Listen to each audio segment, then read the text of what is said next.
Hello and welcome back to another video. This is Rush 2049 on the Sega Dreamcast. I'm not even sure if you can hear me because it's pretty loud up there, to be honest. This is a fantastic game. Really was on the fence about buying this for quite some time. You've got a lot of people who absolutely adore it, and then you've got a few who really couldn't get to grips with it. Oh my word.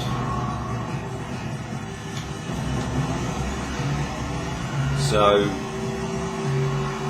what the game does offer is a really solid racing engine, really nice frame rates, multiple camera reviews, and of course the thing it's probably most famous for is the multitude of shortcuts. Just incredible. There's actually gold and silver coins you can collect that sometimes appear in the various shortcuts, and as you can probably see there's 8 of each on each track, so there's a considerable amount to find. I have barely scratched the surface, so unfortunately if you came here looking for some seriously good racing action, you're probably not going to see it, as I crash straight into the wall. That was a shortcut. That's not the best way to approach it. So the thing that really drew me to this game was a video I watched here on YouTube of 4 friends playing this in split screen, and it looked like an absolute riot. It really did.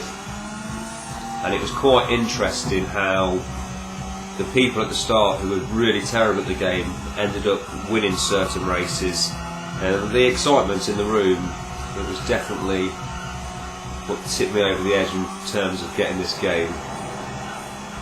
So I keep missing shortcuts.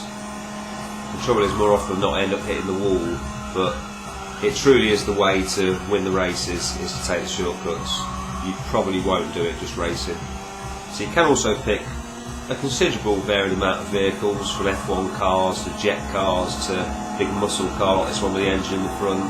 Performance wise they all seem to be pretty similar, but you can also customise it in terms of what engine you've got, how much armour you've got, which affects your acceleration and top speed. There's a fair amount to it, and I think if you're playing in multiplayer that really adds to it, because you know, people can change their tactics. If they kept getting wiped out too much, they can increase their armour, or if they felt they couldn't keep up speed wise, you know, they can make changes like that. You can make changes to handling. There was another shortcut just went by.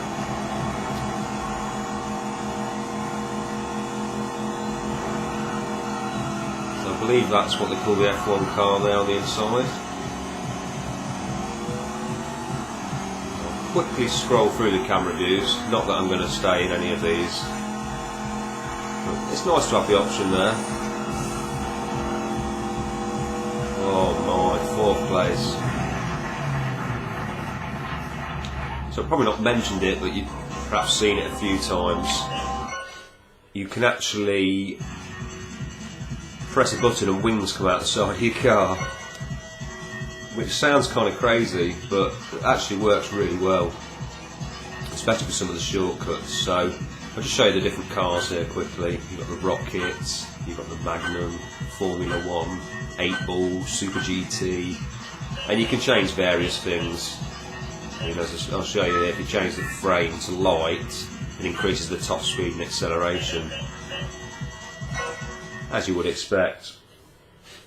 As I say, when they were playing multiplayer, everyone could change that in between races, which I thought was a cool aspect.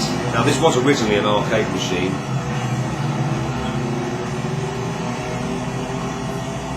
but I think they added quite a bit to the Dreamcast version. It was also released on the N64.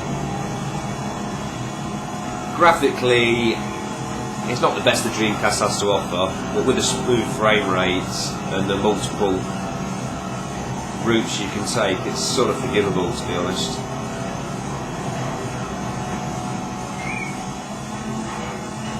A little bit of a speed strip, and it's also nice how every level, you know, has got different elements to it. It seems like a game that was ahead of its time, really. Obviously you've had things since like Blur and Split Second, was it called, on the Xbox 360, which had a lot of like multiple routes and things. See one there. And they'd come from a completely different direction.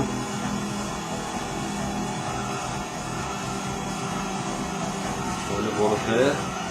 Oh. Am I going to make it? No. I've gone somewhere completely different. I've got a sharp left-hander coming up.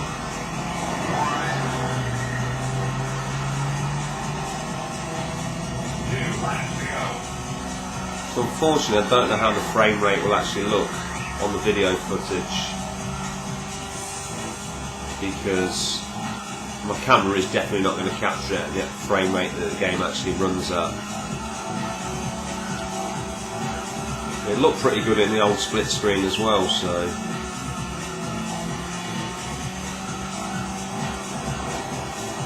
as I said in my recent pickup video, I think for the split screen 4-way, probably going to need to relocate downstairs on the bigger screen. Tempted to get the Hanzo VGA box. It's got the inbuilt scaler. It's also got RGB SCART out, stereo out. Very well regarded actually. Whoa, whoa, whoa, that's what you call a stunt. Now the game also has a stunt mode, which I wouldn't thought is my kind of thing, but with that being said, when you look at the comments on videos of this game, it seems to be a lot of people's favourite part, so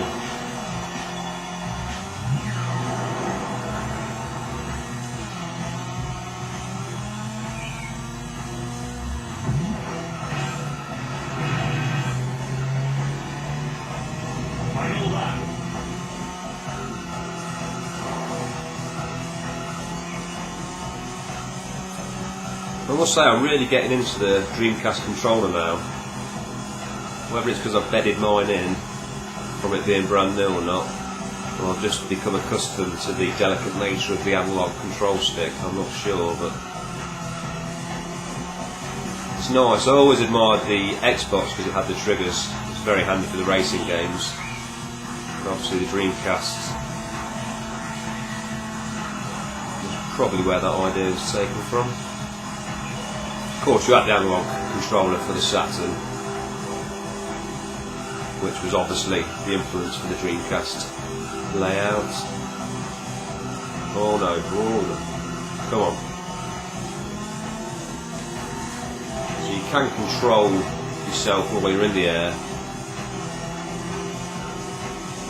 as you've seen with that stunt previously, although that was completely unintended.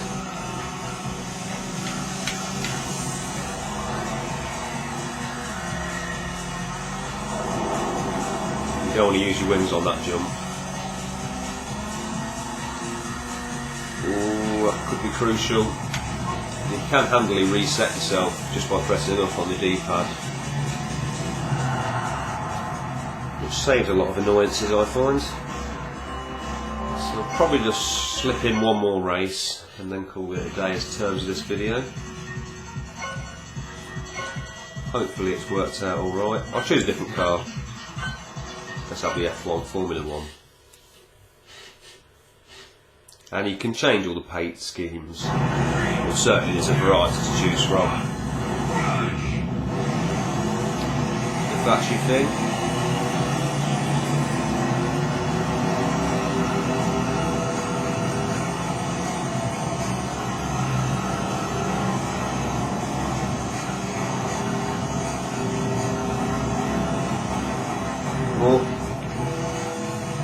So I've heard the sound design on this game criticised a little bit, but I think it's really good, especially when there's a large amount of cars together. You know, hear all the independent engines. It completely drowns out the music. It's a cool effect, I think.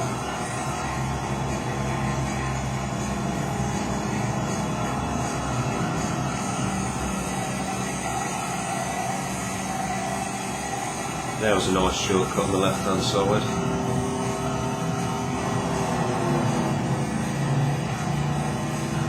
So looking at the positions, maybe everyone else took that another big crash.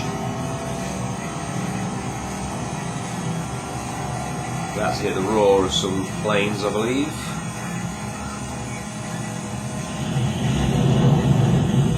There they go.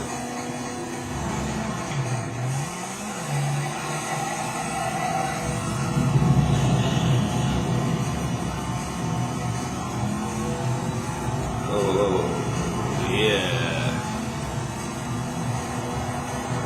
Oh. I must admit, it is very addictive finding the shortcuts. I think if I've owned this back when it was a new game, me and my friends would have just spent hours seeking out all the different places you could go, getting all the gold and silver coins.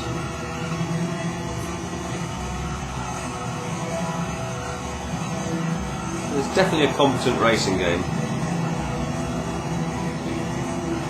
And I think I'm way into double figures in terms of racing games on the Dreamcast.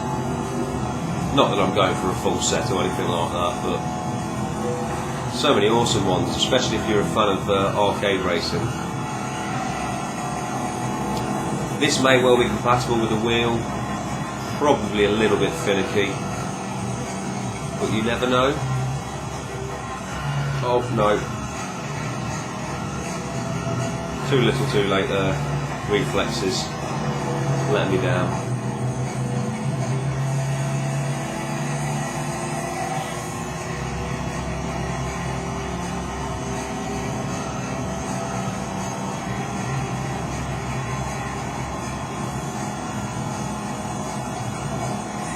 It's going to take some sort of miracle now.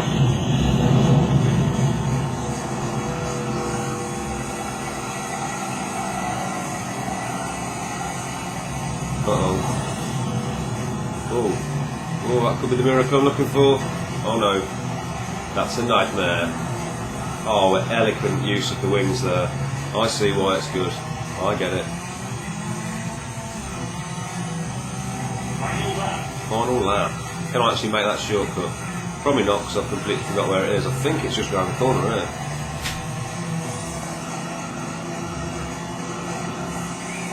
Of course, I could be completely wrong. It's just around the corner here.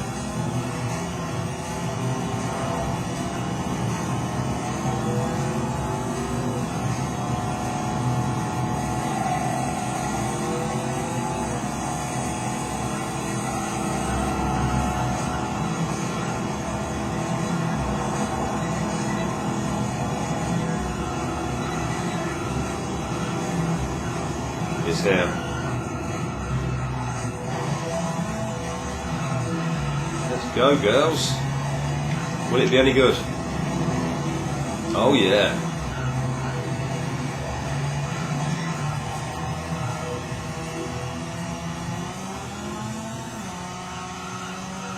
I'm on my own private road now. Missed another road there. Don't know if that would have been shorter or not. Come out in third. Not bad.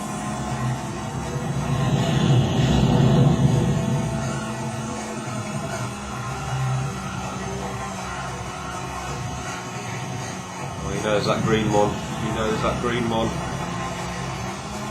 Come on, baby. Uh-oh. Yes, I think that was an unnecessary risk.